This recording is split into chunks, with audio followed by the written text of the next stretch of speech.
بسم الله الرحمن الرحيم. إنا أنزلنا التوراة فيها هدى ونور يحكم بها النبيون الذين أسلموا للذين هادوا والربانيون والأحبار بما استحفظوا من كتاب الله وكانوا عليه شهداء فلا تخشوا الناس واخشوني ولا تشتروا بآياتي ثمنا قليلا ومن لم يحكم بما أنزل الله فأولئك هم الكافرون. وكتبنا عليهم فيها أن النفس بالنفس والعين بالعين والأنف بالأنف والأذن بالأذن والسن بالسن والجروح قصاص فمن تصدق به فهو كفارة له ومن لم يحكم بما أنزل الله فأولئك هم الظالمون. وقفينا على آثارهم بعيسى ابن مريم مصدقا لما بين يديه من التوراة وآتيناه الإنجيل فيه هدى ونور ومصدقا لما بين يديه من التوراة وهدى وموعظة للمتقين. وليحكم أهل الإنجيل بما أنزل الله فيه ومن لم يحكم بما أنزل الله فأولئك هم الفاسقون. وأنزلنا إليك الكتاب بالحق مصدقا لما بين يديه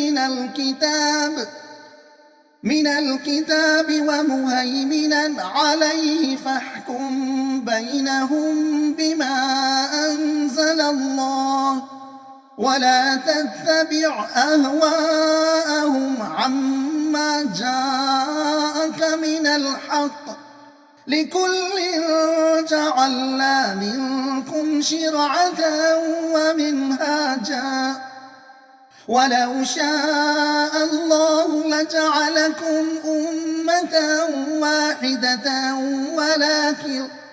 ولكن ليبلوكم فيما آتاكم فاستبقوا الخيرات إلى الله مرجعكم جميعا فينبئكم بما كنتم فيه تختلفون.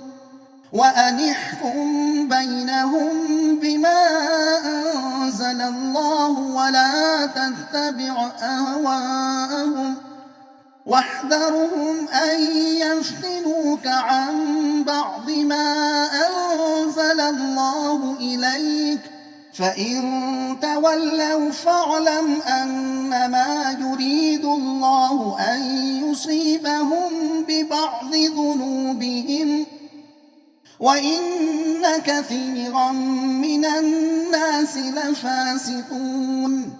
أفحكم الجاهلية يبغون ومن أحسن من الله حكما لقوم يوقنون.